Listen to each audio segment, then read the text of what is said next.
Welcome to my YouTube channel. Today I'm going to be showing you how to make fat balls for the birds, and the really good thing about our recipe is you don't need to heat it up, so it's really child friendly. So if you've not already subscribed to my channel, if you could please do so, because you'll get lots of helpful hints and tips all throughout the year from my home garden, my allotment and also my home kitchen.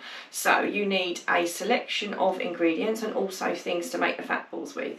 So if you haven't got any moulds, then obviously you can just make them into balls. That's a really easy way if you've got nothing. But what I've got here is I've got a tray to do some balls, so I'm going to put balls that will go in there. I'm going to do a square one. This is an old tofu tray, so this is perfect to reuse, so make one to go in there. I'm also going to try something new. I've got an old cake mould that I don't use anymore that's little roses, and I've got some bottle tops with a bit of string on. I'm going to put them in there and then I'm going to push the fat ball into there. So that's going to be really interesting to have little roses hanging off of my bird feeder, so I'm a little bit excited about that, I can't lie. So the ingredients that you need are some lard, which is really easy to get from a supermarket. It's really cheap, it's like under 50p, so incredibly cheap. You also need mixed bird seed, which we get in a great big sack, which we can put a link so you can source that if you can't get that easily. Much cheaper to buy it as a big sack if you're going to do it regularly like we do. I'm also going to add some oats, which I've got in there. I've also got a bit of millet in there as well, but you could just have oats. Then you can, these are additional things that you can add if you want. We like to put a mixture of things in, so I'm going to put a little bit of mealworm in there as well, so if you're not too squeamish. Some dried mealworms. We've also got some mixed nuts, so these are actually bird grade nuts, and also some sunflower seeds as well, just there. So first thing you need to do is I need to grind up the oats a little bit more. So I've got a NutriBullet, so if you've got like a food blender, similar kind of thing, I'll blend up to about the maximum line on there, so it's probably about 2 big mugfuls, I reckon. So yeah, that's up to the line there, so I'll just pop that on. If you've not got a NutriBullet, I've got to say, or an equivalent should I say, it's absolutely fabulous. I do so many things in this NutriBullet. It's absolutely awesome. So it's not just for smoothies, it's also for making bird things too.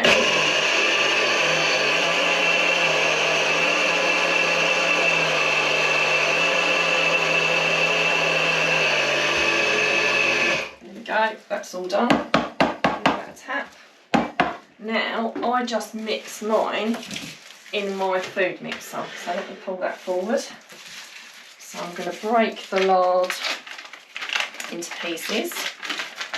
So really important you get it out to room temperature because it will mix much easier. So just going to cut it into chunks into the blender, like so.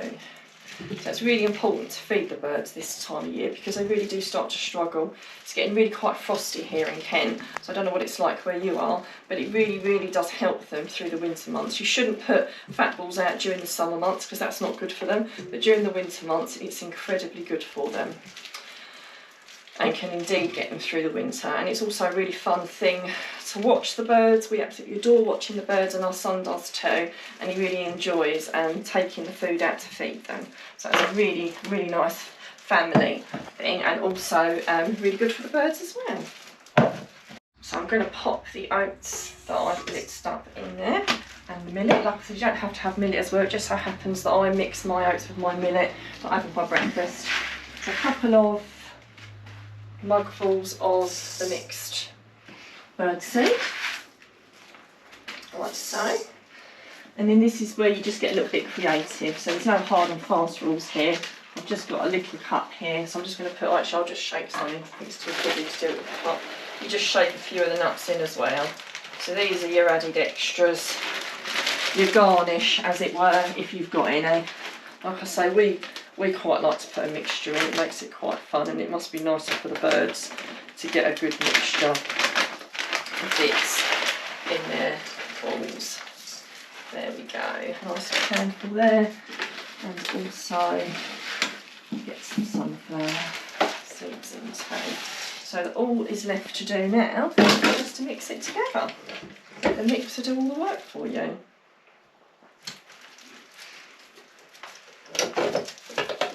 Really important that you plug it in.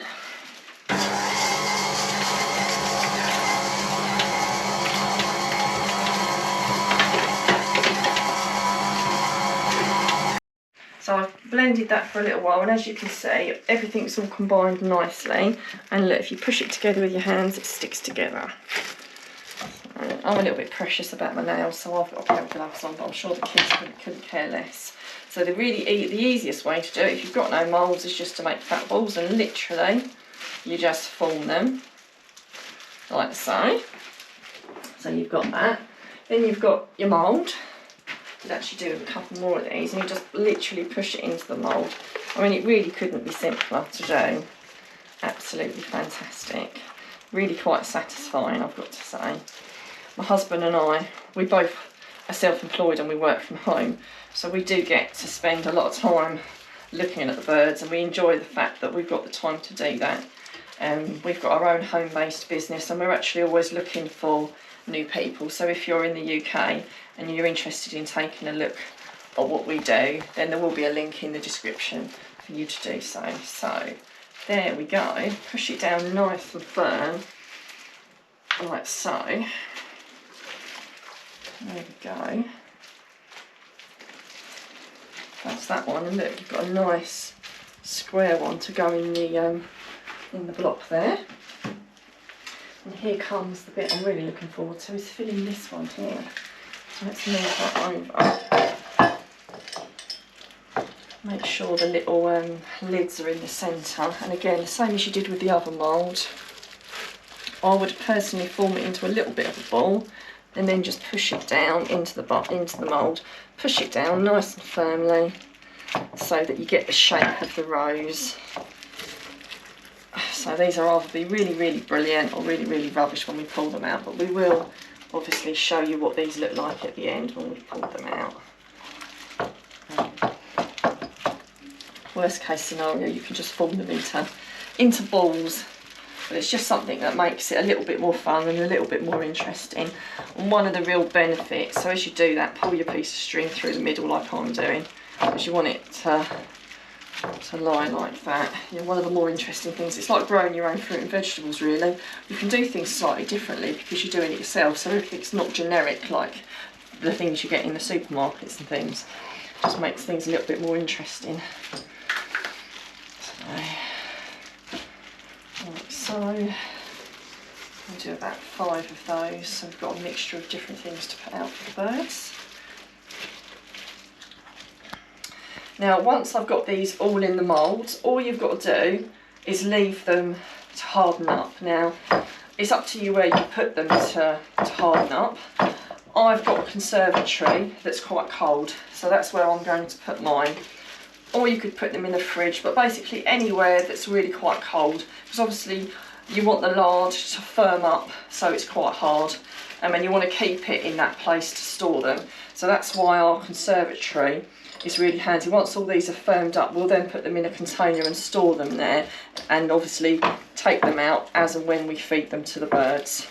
But if all you've got is a fridge, you could just put them in a container in your fridge. I suppose the only thing to bear in mind is wherever you store them, you want them to be in a container. You don't want vermin to be able to get to them, so if you were to store them in your garage, you'd want to make sure you put them in a container or something, because you don't want something else getting to your fat balls before you have a chance to give them to the birds. So all my fat balls have chilled, so now I'm going to put them on the bird feeder. So I've got my little container there to flip it out into, so just drop that in there and just clip that over, make sure it's fastened properly, and I'm just going to hang that on my feeder here. One thing, if you were only going to feed one thing to the birds, sunflower hearts is a really good staple, so if you've only got one thing, that would be the thing to feed. So that's my fat block there, so that was definitely a success. So the normal fat balls, you just drop them into the feeder like so. So they just drop down really simply in there. Really fun watching the birds eat fat balls. They just have so much fun and they go completely crazy. If you've never done it before, it's really entertaining to watch. So I've got something to hang these over on this feeder. And then the piece de la resistance are those ones. So I have had a sneaky peek and they have turned out okay.